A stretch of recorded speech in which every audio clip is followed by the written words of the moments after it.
उम्मीद है तमाम लोग खैरियत से होंगे। अच्छा जी, हमारा जो टॉपिक चल रहा है एडवर्टाइजिंग का, और एडवर्टाइजिंग में अमेज़ॉन हम पीपीसी पे बात करते हैं। पीपीसी एब्रीविएशन है पे पर क्लिक की, ठीक है जी। तो इसमें आज हम अमेज़ॉन की जो हमने लास्ट में जो पढ़ा था लास्ट सेशन में कि मैंने आपको डिफ्रेंशिएशन बताई थी, ऑटो और मैनुअल कैंपेन क्या होती है। तो हम इसका आज अमेज़ॉन पीपीसी कैंपेन्स कैसे क्रिएट की जाती हैं, ऑटो और मैनुअल, उसकी सारी मैं आपको डेमो करके दिखाऊंगा, प्रैक्टिकल वर्क करके दिखाऊंगा ताकि आपको समझ आ जाए, ठीक है जी। अच्छा जी, ये हम आगे अपने सेलर सेंट्रल अकाउंट के ऊपर, ठीक है। सेलर सेंट्रल अकाउंट में ये जो 3 लाइनें नज़र आ रही हैं, इसको आपने क्लिक करना है।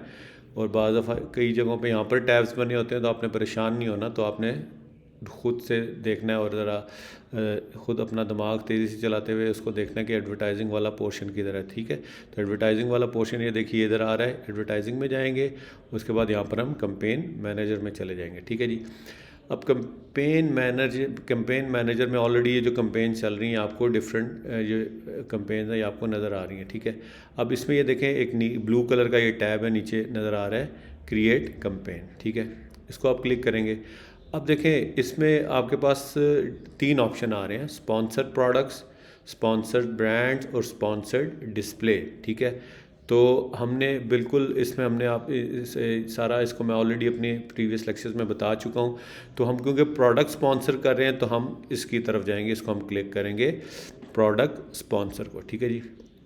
इसको हम क्लिक करेंगे और ये देखिए अब ये इसमें आपके सामने अब देखें, पहले यहाँ पर पहले थोड़ी सी चेंजेस हुई है, कुछ लोग कंफ्यूज ना होइएगा। ये जिस तरह यहाँ पर लिखा हुआ है ना कैंपेन नेम, ये कैंपेन नेम उठा के अब इन्होंने नीचे कर दिया, ठीक है। और ऊपर जो है ना ये ऐड ग्रुप सेटिंग्स के नीचे ऐड ग्रुप का नाम दे दिया, फ़र्ज़ करें, ठीक है जी। अब इसमें ना हम अपनी पहचान के लिए फ़र्ज़ करें, यहाँ पर अभी तो उसने अपनी मर्ज़ी से डेट और टाइम आ रहा है, तो हम यहाँ पर लिख देते हैं होम, जिस सेगमेंट में हम काम कर रहे हैं ना उसका हम नाम लिख देंगे, होम एंड किचन लिख देते हैं, ठीक है जी, अपनी पहचान के लिए, ठीक है। आपका जो भी सेगमेंट होगा, ये मैं भी सिर्फ आपको समझाने के लिए बता रहा हूँ, होम एंड किचन आप लिख देंगे, ठीक है। अच्छा, अभी ऑलरेडी जो इसके अंदर प्रोडक्ट्स हैं और इसमें से फ़र्ज़ करें आप ऑलरेडी काम कर रहे हैं, ज़ाहिर आपके प्रोडक्ट लिस्टिंग आपकी जो है ना जो हुई हुई है वो इधर आपको शो होगी। तो आपने देखना है कि किस पे आपने ऐड चलाना है, ठीक है। अभी इधर तकरीबन 44 रिजल्ट्स हैं, तो मैं सबसे टॉप वाले को क्लिक कर लूँगा, वो वाला ऐड जिसमें मैंने ऐड चलाना है वो इधर बॉक्स में आ जाएगा। अच्छा, उसके बाद ये देखें नीचे डिफरेंट टारगेटिंग आ रही है। अब क्योंकि अब यहाँ पर देखें ये दो जो मैंने आपको कल बताया था कि ऑटोमेटिक टारगेटिंग और मैनुअल टारगेटिंग क्या होती है। तो Amazon will target keywords and products that are similar to the products in your ad, ठीक है। ये जो मैंने ऑलरेडी एक्सप्लेन कर चुका है अपने पिछले लेक्चर में। तो ये इसको हम अभी हमें ऑटोमेटिक पहले मैं आपको सिखाऊंगा और सेकंड फेज़ में आपको मैनुअल भी बताऊंगा। तो हम इसको ऑटोमेटिक क्लिक कर लिया है, ठीक है। उसके बाद आपने सेट ए डिफ़ॉल्ट बिड, ठीक है। आपने जो भी वो सजेशन दे रहा है उसके ऊपर तकरीबन जो बिडिंग है उसको आप उतनी ही बिडिंग वो सेम भी जाने दे सकते हैं और दूसरी चेंज भी कर सकते हैं। तो रिकमेंडेड ये है कि इसमें अगर आप पहले सेम पे ट्राई करें और उसके बाद इसको देखते रहें, अगर रिजल्ट्स नहीं आ रहे तो उसको आप पहले 5%, 10%, 15%, 20% आहिस्ता आहिस्ता बढ़ाते जाएँ, ठीक है जी। अच्छा जी, अब इधर ये देखें एक आ रहा है नेगेटिव कीवर्ड टारगेटिंग। अब इसमें हमने ऐसे नेगेटिव कीवर्ड टारगेटिंग करने हैं। फ़र्ज़ करें अगर हम जिस तरह मैंने बेबी हुडेड टॉवल की मिसाल दी थी, अगर हम गर्ल्स का बेच रहे हैं और अगर हम कोई बंदा बॉयज़ का क्लिक करके हमारे गर्ल्स वाले उस पर आ जाता है तो वो कभी भी नहीं खरीदेगा। तो हम इसमें से बॉयज़ को नेगेटिव कर देंगे। तो जब बॉयज़ का इसमें नेगेटिव कीवर्ड आ जाएगा तो जो बॉयज़ सर्च कर रहा है वो उधर से माइनस हो जाएगा, ठीक है जी। अच्छा जी, अगर अब इसी तरह नेगेटिव प्रोडक्ट टारगेटिंग ही है। प्रोडक्ट भी जो नेगेटिव ऐसे हैं जो हम चाहते हैं कि इसमें अगर हमारे पास एसेंस मौजूद हैं तो हम वो एसेंस भी यहाँ पर डालकर इसकी नेगेटिव प्रोडक्ट टारगेटिंग भी कर सकते हैं। अच्छा जी, अब ये देखें इसमें आगे आ गया कैंपेन बिड स्ट्रेटजी। इसमें आपके पास ना 3 किस्म की स्ट्रेटजीज आ रही हैं, डायनामिक बिड्स और एक फिक्स बिड्स। इसमें अप एंड डाउन, ये बेसिकली होता है कि जो अमेजोन है वो अपने आप को कह रहा है we will raise your bids by a maximum of 100% in real time and your ad may be more likely to convert to a sale and lower your bids when less likely to convert to a sale. तो वो आपने जो उसको budget दिया होता है, अगर फ़र्ज़ करें $10 का बजट दिया तो वो मैक्सिमम $10 पे जाके भी बिडिंग करेगा और कम से कम $1 या $2 के ऊपर भी बिडिंग करेगा। तो मैनुअल में भी और ऑटो में भी हम इस पे भी, क्योंकि हम ऑटो चला रहे हैं तो हम दोनों के अंदर हम इसको डायनामिक बिड्स के ऊपर ही सेटिंग करेंगे। ठीक है जी। अब ये देखें यहाँ पर आ गया सेटिंग के अंदर कंपेन अपनी पहचानने के लिए हम क्या लिखेंगे, इसमें लिखेंगे मैनुअल, सॉरी ऑटो कंपेन है तो हम इसके ऊपर ऑटो लिख देंगे। ठीक है जी। ऑटो कंपेन का लफ्ज़ लिख देंगे अपनी पहचान के लिए। ठीक है। उसके बाद ये जो पोर्टफोलियो आ रहा है इसको छोड़ दें आप, और उसके बाद उसकी स्टार्टिंग डेट और एंड डेट हम बता देंगे, और फिर इसका यहाँ पर हम इसका फ़र्ज़ करें $10 का बजट है और $10 का हम इसको बजट दे देंगे। ठीक है जी। तो सजेस्टेड डेली बजट तकरीबन वो $12 कह रहा है, तो आप इसको $12 लिख लें। अपनी मर्ज़ी भी चला सकते हैं, वो आपको सजेशन दे देगा, लेकिन आप उसको अपनी मर्ज़ी से ऊपर नीचे कर सकते हैं। तो ये यहाँ से हम लॉन्च कंपेन करेंगे तो ये आपकी जो है क्या नाम है, ऑटो कंपेन यहाँ से लॉन्च हो जाएगी। ठीक है।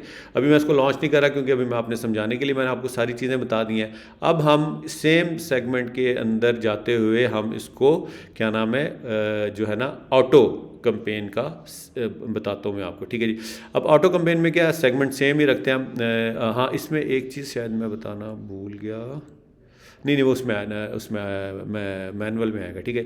अच्छा जी। अब मैनुअल में क्या होगा, ये मैनुअल में भी सेम है, आपने इसी तरह नाम लिखना है। प्रोडक्ट, इसको चलो मैं काटा मार देता हूँ, उसमें हम दूसरा प्रोडक्ट ले लेते हैं, ये वाला मैं ऐड कर देता हूँ। ठीक है। ये प्रोडक्ट इसमें ऐड हो गया जिसके लिए आपने मैनुअल कंपेन चलानी है। अब देखिए यहाँ से ये जो टारगेटिंग है ना, यहाँ से अब पहले ऑटो का मैंने आपको समझाया था, अब इसको आपने मैनुअल कर लेना है। अब देखिए मैनुअल को जिस तरह ही आपने सेलेक्ट किया है, इसके नीचे एक बॉक्स खुल गया है, कीवर्ड्स टारगेटिंग और प्रोडक्ट टारगेटिंग। ठीक है। अब इसमें क्या होता है, choose keywords to help your product appears in shopper searches. आपने ऐसे कीवर्ड्स ऐड करने हैं कि जो उसकी आपकी सर्च के अंदर जाएंगे और उनको ढूंढने में आपके जो है ना बायर को आसानी होगी। और प्रोडक्ट टारगेटिंग में क्या करना है, choose specific product categories, brands और other products feature to target your add.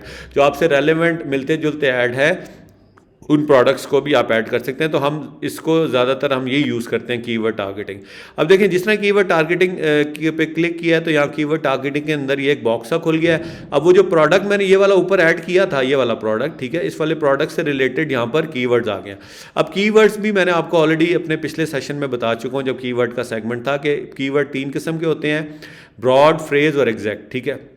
अब हम कहते हैं कि जी एग्जैक्ट कीवर्ड हमने टारगेट करना है, तो हम इसमें से तीनों पे भी चला सकते हैं। और एग्जैक्ट, एक आसानी के लिए आपको बता दूं कि जब आप इधर एग्जैक्ट का वर्ड चलाएंगे तो उसके बाद जब आप नीचे आएंगे, हाँ सॉरी मैं बाद में बताता हूँ। अब एग्जैक्ट इनके कीवर्ड्स के अंदर से आप फर्ज करें ये वाली उसने लिस्ट सजेशंस आपको दे दी है, हम पहले 3 डाल देते हैं। ठीक है। ये देखें साथ साथ ऐड हो रहे हैं। अब ये जो 3 ऐड हो रहे हैं इसके अंदर उसने बता दिया कि जी ये वाला जो कीवर्ड है एग्जैक्ट कैटेगरी के अंदर उसकी सजेस्टेड बिडिंग जो है वो 1.0, उसने एक ब्रैकेट दे दी है, इसके अंदर है। तो हम रिकमेंड ये करते हैं कि वो जो आपकी इसकी जो मैक्सिमम जो ये दे रहा है, या इसके अंदर ये जो $1.03 दे रहा है, तो इसमें आप 20% इंक्रीज करके इसको अपनी कैंपेन के ऊपर चलाएं तो उसके रिजल्ट्स ज़्यादा अच्छे आते हैं। ठीक है जी। तो ये तीनों कीवर्ड इधर आगे। अब देखें यहाँ पर एग्जैक्ट सेलेक्ट हुआ है, तो आपने क्या करना है कि अपनी, और इसके अंदर भी नेगेटिव कीवर्ड्स उसी तरह ही अगर आप डालना चाहें तो डाल सकते हैं, जिस तरह मैंने पहले आपको बता दिया। नेगेटिव कीवर्ड एग्जैक्ट भी डाल सकते हैं, उसकी फ्रेज भी डाल सकते हैं। ठीक है। अब आपने इसके अंदर भी वो मैंने आपको पहले भी बताया था कि कैंपेन बिडिंग स्ट्रैटेजी में यहाँ पर आपने डायनामिक बिड्स ही सिलेक्ट करना है। अच्छा, अब ये देखें यहाँ पर ये क्या आ रहा था, क्योंकि ये पुराना ऑटो है तो हम इसको लिख देंगे मैनुअल। मैनुअल के आगे अपनी पहचान के लिए हम इसके आगे एग्जैक्ट का वर्ड लिख देंगे। ठीक है। कि एग्जैक्ट का वर्ड इसलिए लिखेंगे कि हम ये जो टारगेटिंग कर रहे हैं ये एग्जैक्ट कीवर्ड्स के हिसाब से, जो कि यहाँ पर हमने ये क्लिक किया है। तो अगर फ्रेज के हिसाब से करेंगे तो नीचे हम यहाँ पर फ्रेज चेंज कर देंगे अपनी पहचान के लिए। ठीक है। फर्ज करें यहाँ पर एग्जैक्ट है तो यहाँ पर एग्जैक्ट है तो यहाँ पर फ्रेज भी कर सकते हैं। अगर तीसरा ऑप्शन कौन सा है जी, तीसरा ऑप्शन ये है कि अगर उसके अंदर ब्रॉड है तो आप यहाँ पर अपनी पहचान के लिए ब्रॉड भी डाल सकते हैं। ठीक है जी। और इसी तरह इसका आपने स्टार्टिंग डेट डालनी है, एंड डेट नहीं डालनी। और फिर इसमें वही सजेशन जो दे रहा है, आप बजट अपने हिसाब से जो अमेज़ॉन बता रहा है उसको बढ़ाना चाहें, या उसकी ज़ाहिर एक मिनिमम वो जो बता रहा है सजेस्टेड डेली बजट, मेरा ख्याल है इसको मैं अगर कम करूँगा $60 हो सकता है देखने के लिए, लेकिन हाँ वो आपकी अपनी उम्र है, लेकिन वो सजेस्ट यही कर रहा है कि $12। तो आप $10 से स्टार्ट ले सकते हैं और उसके बाद यहाँ पर इसको आप लॉन्च कर देंगे। ठीक है जी। फिर आपने जो पीपीसी कैंपेन है ना, इसको आपने 15 से, जो ऑटो कैंपेन है, इसको 15 से 20 दिन के लिए छोड़ देना है, ठीक है।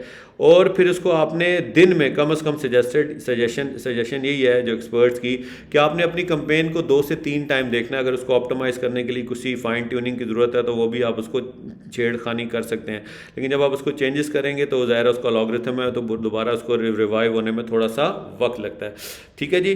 तो इसको फिर आप जो है क्या नाम है, जो ऑटोमेटिक है उसको आपने 15 से 20 दिन के लिए टेस्ट करना है, और जो मैनुअल है उसको आप 1 वीक के लिए टेस्ट करेंगे, और उसको डेली बेसिस पे आप 2 से 3 टाइम अपनी कैंपेन मैनेजर में यहाँ पर आकर जिस तरह ये पीछे उसके रिजल्ट्स वगैरह देखते रहेंगे। अगर उसमें कोई चेंजेस करनी है, उसको ऑप्टिमाइज़ कैसे करना है, तो वो इंशाल्लाह मैं आपको अपने अगले लेक्चर में बताऊँगा। तब तक अपना बहुत सारा ख्याल रखिएगा। Thank you very much. Take care. Allah हाफिज़।